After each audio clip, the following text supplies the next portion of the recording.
asalaamaaleykum waa Sénégal maa ngi nuyu ku ci nekk sa tur ak sa sant ku ci nekk fa nga toog fekk naa la fa ne la jàbb loxo maa ngi massawu sénégalais yi ci li nga xamante ni mooy mbas mi di Covid-19 dugg fi lëmbe réew mi di rey suñu yaay yi di rey suñu papa yi di rey suñu maam yi léegi bàyyeetul sax suñu ndaw ñi mu nekk tiis nekk métit nekk lu diis loo xamante ni yàlla wàcce na ko suñu kaw di ñaan yàlla mi ñu ko wàcceel mu teggilaat ñu ko ci jàmm ak salaam damay profiter aussi ci occasion bi di jaale képp ki nga xamante ni ñàkk nga ci sa bakkan ak képp koo xamante ni ñàkk nga ci sa mbokk ñëpp ñi ci faatu yàlla yërëm leen xare leen ca aljana ya gën a kawe. damay jéggalu aussi la presse sénégalaise parce que j'avais annoncé une conférence de presse mais vu le contexte sanitaire je peux pas vraiment dajale lu tolloog plus de 100 ou 200 journalistes dans une salle pour war a man tamit mën a nekk kii participer ci liy propager ce virus bi nga xamante ni ñëpp dañ ne nañ leen mànkoo booloo pour jëlee ko fi di profiter aussi di remercier la presse crédible la presse sénégalaise crédible les journalistes yi nga xamante ni ils m'ont appelé depuis hier ils n'ont pas arrêté de m'appeler pour vraiment soutenir pour vraiment encourager et pour vraiment même donner des conseils maa ngi leen di jaajëfal xam ngeen seen bopp yéen ñëpp vous avez été très nombreux alhamdulillahi rabbil alamin damay sant yàlla bu baax a baax a baax ndax je ne suis ni surpris je ne suis aussi ni étonné je ne suis aussi ni vraiment surpris je suis dans l'espace public nekk un activiste confirmé nekk quelqu'un qui défend le droit humain nekk quelqu'un qui se bat pour des causes nobles nekk koo xamante ni ça fait 25 ans je lutte contre l'injustice nekk koo xamante ni lépp loo xamante ni wala ñëpp ñi nga xamante ni dañuy bëgg a faagaagal wala naxasal réew mi niñ bëgg mu doxee ma taxaw ne di la barrer la route quand je m'attendais à ce jour j'attendais à recevoir des coups c'est pas la première fois comme ils ont l'habitude de le faire alors dama ne woon duma def une vidéo mais il le faut damay commencer d'abord ci wax leen kan mooy Thier ki nga xamante ni moom moo ma filmé en mon insu dans sa voiture les gars Thier c'est quelqu'un boo xamante ni bi ñu xamante ak moom ça date de 20 ans ñu seq façon teraanga bu ne tenez-vous bien mu nekk koo xamante ni dëkk na Kër Thiat ak Kaolack pendant 2 ans mu nekk koo xamante ni dëkk na Kër Tantay Thiat ici à Thiaroye Azur pendant 1 an mu nekk koo xamante ni wax dëgg yàlla à mon insu il se permettait d'aller à Kaolack seeti gi sama yaay yendu fa des fois même fanaan fa suy ñibbi jël xaalis sax jox ko ne ko yaay booy sama ñaan laa jël si woon yow yaay sama sëriñ sama gaañi kii mooy Thier pour ngeen xam li ñu seq ak moom wala fi ñu jaar ak moom kon ku mel noonu su fekkente ni am na intention def lu bon wax dëgg yàlla ay la yëwan man mënuma ko xam mënuma ci am ñaawu njort parce que 20 ans du 1 an 20 ans du 5 ans la nekk nag ca gannaaw Thier ba ñu war a mën a toog ci otom pour mu enregistrer ma loolu lu ñuy dugg la peut-être après ci poursuite dossier bi li tax ma ne damay def vidéo su fekkonte ni y avait pas transaction d'argent du ma ci yëy yàbbi mais da ngeen gis ci début vidéo bi mu am une transaction d'argent boobu li ko waral du lenn lu dul ñëpp xam nañ ma ci samay activité à part mon métier d'artiste damay bay damay jaay oto je suis dans l'élevage Thier moomu ñu seq mbirum jaay oto mu gis sama benn oto mu bëgg ko mais malheureusement tombé wuñu d'accord ci prix bi ba keroog mu gis sama benn oto Hyundai Veloster j'ai les papiers avec moi mu ne ma finalement jaay ma bii sama jabar laa koy jëndal ma ne ko amul benn problème bii mën naa la ki defal xewal ñu tombé d'accord ci 5 millions ah mu indil ma une avance de 2 millions bi ma indilee avance su 2 millions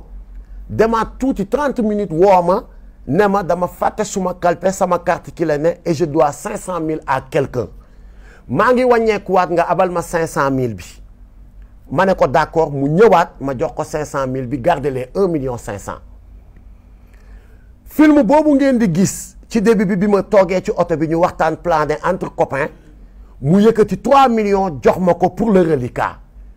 ne ma lii ñaata la ma ne ko 3 li nekk fële ñaata la ma ne ko 1,5 mu ne ma muy ñaata ma ne ko 4,5 mu des ñaata ma ne ko 500 000 donc vidéo bi leeral na boppam kon gis ngeen ko waaye juste que ni comme dafa indi woon jiixi jaaxa ci transaction xaalis bi il fallait vraiment dire à vous les Sénégalais que ni transaction d'argent bi lii mooy li ko wundu lii mooy li ko waral pas autre chose waaye ce site pourri bi nga xamante ni moom moo dugal vidéo bi am lum ca dagg automatiquement dugal affaire bi ci waxtaanum visa bi nga xamante ni man ak sama xarit boobu seq nañ ko mu may demander une aide pour évacuer son enfant bu war a faju ji en France ah ay waay man de je pense que ni jàmbur sax dégg ngeen ni kilifa taxawu na ko assisté na ko ba keroog yàlla di ko defal jàmbam ci ay besoin qui n'a pas un ami boo xamante ni ñëw na solliciter la nga aidé ko automatiquement sur la vidéo la même vidéo gis ngeen ma jël suma téléphone commencé woo sama ay njegeñaale pour laaj leen le numéro du consul pour trouver un rendez-vous d'urgence un rendez-vous officiel d'urgence ah gars yi sama gars yi je pense que ni ku nekk ci njëndum visa wala njaayum visa tu vas pas appeler le consul et tu vas pas trouver un rendez-vous avec le consul boo demee ci consul bi lan nga koy wax consul jaay ma visa seetaan leen vidéo bi seetaan ngeen ko ay borom xel ngeen amul fenn foo xamante ni man ak Thier wax nañ ci ay jaay ma visa jëndal ma visa et je pense que ni c'est trop sale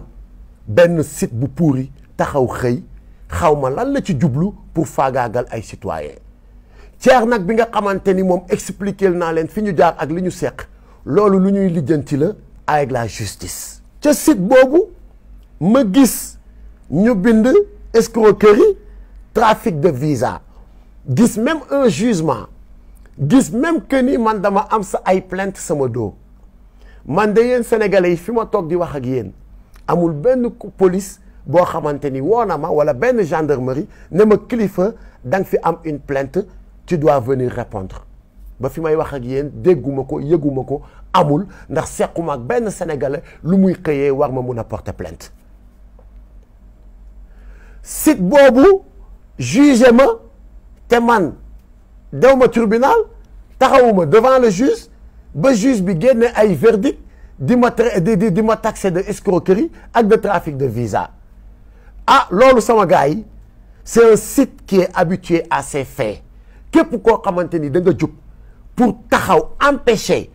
à ces gens yi nga xamante ni dañ fi nekk di ñu diriger ci manque de respect ne leen du ci dal site boobu gis nañ ni jug na pour def yu bon pour def yu tilim pour discréditer pour xëpp suñu der yu lu bon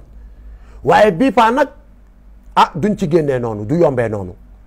dinañu ma wax ce site va me dire quand est-ce que j'ai été un escroc et ce site va me dire aussi quand est-ce que j'ai trafiqué de visa s'agissant de visa li ma ci xam mooy sama groupe war a déposer pour une tournée ñu woo ma ne ma vous avez un dépôt demain à 11h ma jël suma passeport yóbbu ko ak les documents d'invitation fi festival bu ñu war a dem wala concert bu ñu war a dem présenter ko ñu juger may ñu visa ñu dem suñu tournée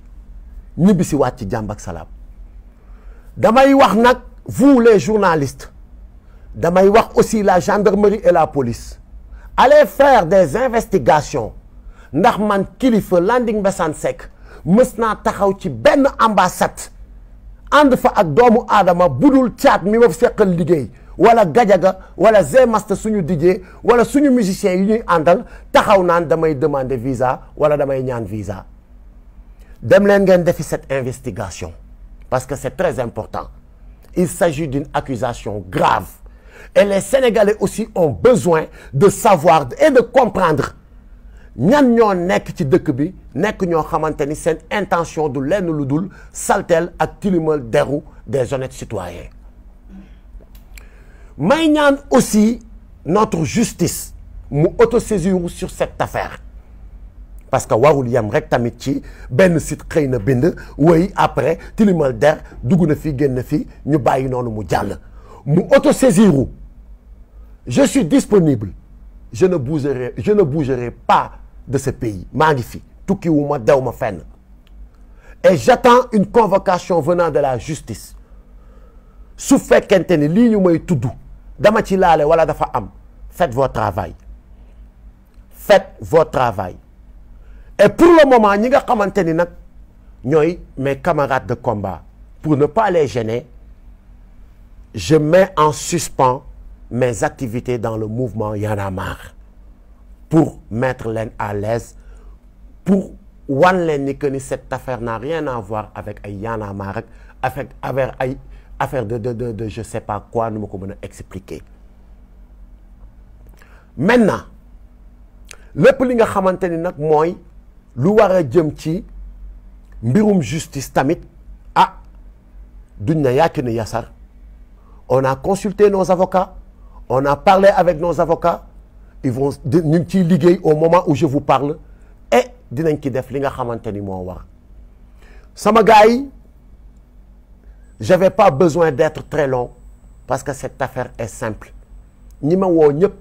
li ma leen di wax mooy j'ai pas besoin de passer dans un autre chemin pour expliquer li nga xamante ni moo xew j'ai juste besoin de dire les choses telles qu'elles sont et mooy li nga xamante ni mooy li ma fi wax sama gars ñi l'heure est grave nañu bàyyiwaat suñu xel bu baax a baax ci li nga xamante ni mooy xew Sénégal ñu ngi jëm ci 2024 ñu ngi jëm aussi ci ay élections locales je pense que ni le débat le plus intéressant ou le sujet le plus intéressant c'est de communiquer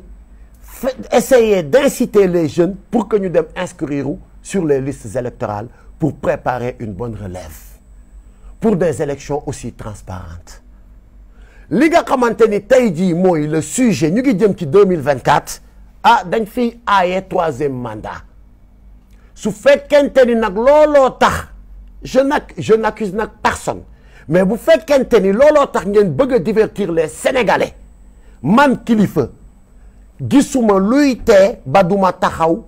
farouchement combattre li nga xamante ni mooy un troisième mandat venant de quiconque ndax lu ñu mayul sunu maam Abdoulaye Wade duñu ko may keneen ku mu mën a doon fii ci réew mi su fekkente ni da ngeen bëgg a divertir les Sénégalais pour ñu bañ a wax ci sàccum suuf gi spoliation foncière bu metti bi ngeen nekkee c'est peine perdue dinaa ci wax ba suba ci ginnaaw ngoon su fekkente ni aussi da ngeen a bëgg a bâillonner ou tilimal ou yàq deru ñi nga xamante ni dañu taxawal pour leeralal Sénégalais yi seen yu bon yi ngeen nekk di def c'est peine perdue je suis prêt comme toujours vous pouvez tuer Kilifeu et je suis prêt pour y laisser mon nez mais